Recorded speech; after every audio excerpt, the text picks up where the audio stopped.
കൈകളാൽ സൃഷ്ടിച്ച ശാസ്ത്ര കൗതുകങ്ങൾ, കുട്ടികളുടെ മനസ്സിൽ വിരിഞ്ഞ ഭാവി സാങ്കേതിക വിദ്യകൾ, കുട്ടികളുടെ തലകളിൽ തെളിഞ്ഞ നൂതന സാങ്കേതിക വിദ്യകൾ, കണക്കുകൂട്ടലുകൾ, കരവിരുതുകൾ, സാങ്കേതികതയുടെ ലോകത്തേക്ക് വെളിച്ചം വിതറുന്ന കൗമാരചിന്തകളുടെ ഉത്സവമായ ജില്ലാ സ്കൂൾ ശാസ്ത്രോത്സവത്തിന് മലയൻകീഴ് സ്കൂളിൽ തുടക്കമായപ്പോൾ മികച്ച ഒരുപാട് കാഴ്ചകൾ. ഞാനിവിടെ ഒരുക്കിയിരിക്കുന്നത് നാച്ചുറൽ ഇൻഡിക്കേറ്റേഴ്സ് എന്ന ടോപ്പിക്കായിട്ടാണ് വന്നിരിക്കുന്നത്. അതായത് നമുക്ക് നമ്മളുടെ പ്രകൃതിയിൽ നിന്നും, അതായത് നമുക്ക് ലിറ്റ്മസ് പേപ്പർ എടുത്താണ് നമ്മൾ ലബോറട്ടറീസിലൊക്കെ ആസിഡും ബേസൊക്കെ തിരിച്ചറിയുന്നത്. അപ്പോൾ നമുക്ക് വീട്ടിൽ തന്നെ നമ്മളുടെ സാധനങ്ങൾ ആസിഡാണോ ബേസാണോ എന്നറിയാൻ വേണ്ടിയിട്ടുള്ള ചെറിയൊരു പരീക്ഷണമാണിത്. അപ്പോൾ എൻ്റെ കയ്യിലിവിടെ നമ്മളുടെ ശംഖുപുഷ്പം വെള്ളമുണ്ട്, അതേപോലെ തന്നെ നമ്മളുടെ റോസാപ്പൂ ചതച്ച വെള്ളമുണ്ട്, അതേപോലെ തന്നെ ഹിബിസ്കസ് സൊല്യൂഷൻ ഉണ്ട്, പിന്നെ നമ്മളുടെ പതിമുഖം വാട്ടറുണ്ട്, പിന്നെ വിനീഗറും ഉണ്ട്. അപ്പോൾ നമുക്കിവിടെ ഇൻഡിക്കേറ്റേഴ്സ് ആയിട്ട് ഞാനിവിടെ യൂസ് ചെയ്യുന്നത് ഈ ഒരു ശംഖുപുഷ്പത്തിൻ്റെ വെള്ളം, പിന്നെ റെഡ് റോസ് പെറ്റൽ സൊല്യൂഷൻ, പിന്നെ ഹിബിസ്കസ് സൊല്യൂഷൻ, പിന്നെ പതിമുഖം വാട്ടറും ആണ്, പിന്നെ ടർമറിക്കും. അപ്പോൾ നമുക്കിവിടെ ആസിഡായിട്ട് എടുത്തിരിക്കുന്നത് വിനീഗറാണ്, ബേസായിട്ട് എടുത്തിരിക്കുന്നത് ബേക്കിംഗ് സോഡയും സോപ്പാണ്. അപ്പോൾ നമുക്ക് ടർമറിക് വെച്ചിട്ട് നോക്കി നോക്കാം. അപ്പോൾ ഞാനിവിടെ 2 ഗ്ലാസ്സിലായിട്ട് ഈ ഒരു ഇൻഡിക്കേറ്ററിനെ ഒഴിക്കുകയാണ്. അപ്പോൾ ഞാനിവിടെ അടുത്ത് നമ്മളുടെ ആസിഡായ വിനീഗർ ഈ കപ്പിൽ ഒഴിക്കുകയാണ്. ഒരു മാറ്റം സംഭവിച്ചില്ല. ഇനി നമുക്ക് നമ്മളുടെ സോപ്പ് ഇടാം.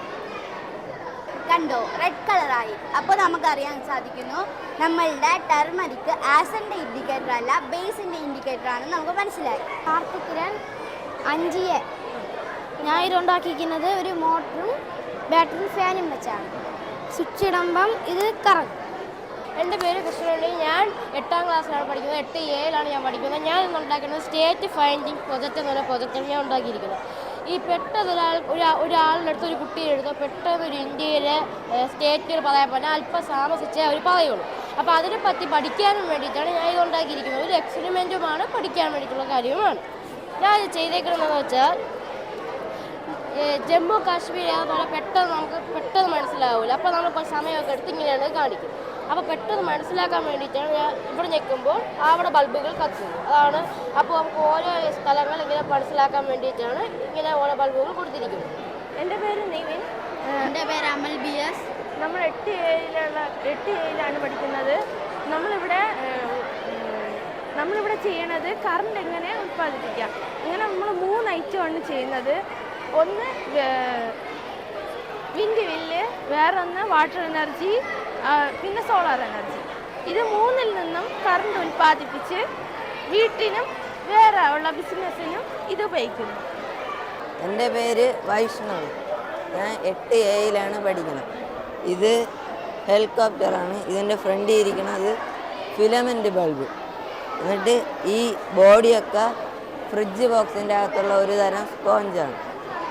എന്നിട്ട് ഇതിൻ്റെ അകത്തൊക്കെ ഇരിക്കുന്നത് ഡ്രോണിൻ്റെ മോട്ടറും ഇത് കറങ്ങണത് ലീഫുമാണ് ഡ്രോണിന്. എൻ്റെ പേര് അദ്വൈത്. ഞാൻ 9ാം ക്ലാസ്സിൽ പഠിക്കുന്നു. ഇതൊരു മിനി റെഫ്രിജറേറ്ററാണ്. ഇത് ഉണ്ടാക്കിയിരിക്കുന്നത് പെൽറ്റിയർ മൊഡ്യൂൾ വെച്ചിട്ടാണ്. പെൽറ്റിയർ മൊഡ്യൂളാണ് ഇതിന് തണുപ്പിക്കാനായി ആവശ്യമായ സാധനം. അതല്ലാതെ കൂൾ സിങ്ക് യൂസ് ചെയ്യുന്നുണ്ട്. അത് തണുപ്പിനെ പരക്കാനായി സഹായിക്കുന്നു. ഇതിന് ആവശ്യമായ സാധനങ്ങൾ plywood, Peltier module, heat sink, fan, പിന്നെ ഒരു തെർമോ ഇലക്ട്രിക്. നമുക്ക് ഇതിനകത്ത് തണുപ്പ് കാണാനായി സാധിക്കും.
കുട്ടികൾക്കൊരു എക്സ്പീരിയൻസാണ്. അതായത് അവരുടെ കഴിവുകൾ പ്രകടിപ്പിക്കാനുള്ള ഒരു വേദി. അവരെ വീട്ടിൽ കളിച്ച് കിടക്കുന്ന ആ പ്രായത്തിൽ അവരുടെ കഴിവുകളെ പുറത്ത് കാണിക്കാനുള്ള ഒരു സാഹചര്യമായിട്ട് ഉൾപ്പെടുത്തിക്കൊണ്ട് അവരുടെ എല്ലാ കഴിവുകളും അവിടെ കാണിക്കുന്നുണ്ട്. അവർക്ക് അവരുടെ കഴിവുകൾ വെളിപ്പെടുത്താനുള്ള ഒരു വേദിയായിട്ട് ഈ സ്കൂൾ കൊടുത്തിരിക്കുകയാണ്. അപ്പോൾ അവർക്ക് ഈ കുട്ടിക്കാലത്ത് ഇഷ്ടംപോലെ കഴിവുകളുണ്ട്. നമ്മുടെ 5 വിരലുണ്ട്, 5 കഴിവാണ്. അപ്പോൾ ഇരിക്കുന്ന കുട്ടികൾക്കുള്ള കഴിവുകൾ വളരെ കൂടുതലാണ്. അത് പ്രകടിപ്പിക്കാനുള്ള ഒരു വേദിയാണ്. അവരുടെ മുഖം കാണുമ്പോൾ തന്നെ അറിയാം, കുട്ടികളുടെ പാർട്ടിസിപ്പേഷൻ കാണുമ്പോൾ തന്നെ നമുക്കറിയാം വളരെ എക്സ്പീരിയൻസ് ആയിട്ടിരിക്കുന്ന കുട്ടികളാണ് പങ്കെടുക്കുന്നത്. സയൻസിനോട് കുട്ടികൾ ഇഷ്ടമാണ്, ആഭിമുഖ്യം ഉണ്ടെങ്കിലും അവർക്ക് മത്സരത്തിൽ പങ്കെടുക്കാൻ ഒരു ബുദ്ധിമുട്ടുണ്ട്. ഈ പ്രത്യേകിച്ച് നമ്മുടെ ആൺകുട്ടികളാണോ എന്നറിയില്ല, പുറത്തനങ്ങളിൽ പങ്കെടുക്കാൻ വളരെ ബുദ്ധിമുട്ടാണ്. അങ്ങനെ അധ്യാപകരുടെ വളരെ ശ്രമഫലമായിട്ടൊക്കെയാണ് കൂടുതൽ കുട്ടികളെയും പാർട്ടിസിപ്പേറ്റ് ചെയ്തിരിക്കുന്നത്. അതിനുവേണ്ടി നമ്മൾ ശാസ്ത്ര ദിനങ്ങൾ ആചരിക്കുന്നുണ്ട്, ശാസ്ത്ര പ്രവർത്തനങ്ങൾ നടത്തുന്നുണ്ട്. അതോടൊപ്പം തന്നെ അപ്പോൾ അങ്ങനെ നമ്മൾ ഇന്ന് ലോകത്ത് ശാസ്ത്രത്തിൻ്റെ പരമോന്നതിയിൽ എത്തി നിൽക്കുന്ന ഒരു ലോക സമൂഹത്തെയാണ് നാം കാണുന്നതെങ്കിലും നിരന്തരമായ ഒരു കൊടുക്കൽ വാങ്ങലിന്റെ ഇടമായിട്ട് വേണം ഇത്തരം മേളകൾ മാറുവാൻ. അതായിരിക്കും അവരുടെ അറിവിനെ കൂടുതൽ മെച്ചപ്പെടുത്തുക. ഇതിൽ നിന്ന് അധ്യാപകർക്ക് തീർച്ചയായും നിരവധി കാര്യങ്ങൾ പഠിക്കുവാനുണ്ട്. കാരണം എല്ലാ കാര്യങ്ങളും പ്രയോഗിച്ചുകൊണ്ടായിരിക്കുകയില്ല, അതിന് സാധിക്കുകയുമില്ല ഒരു അധ്യാപകൻ ക്ലാസ്സിൽ അറിവിനെ കൈകാര്യം ചെയ്യാൻ. നമ്മുടെ സ്കൂളിലെ ശാസ്ത്രമേള ഏറ്റവും മികവാർന്ന രീതിയിൽ നമുക്ക് നടപ്പിലാക്കാൻ കഴിയും എന്നുള്ളതിൻ്റെ ഏറ്റവും വലിയ ഉദാഹരണമാണ് നമുക്കിന്നിവിടെ കാണാൻ വേണ്ടി കഴിയുന്നത്.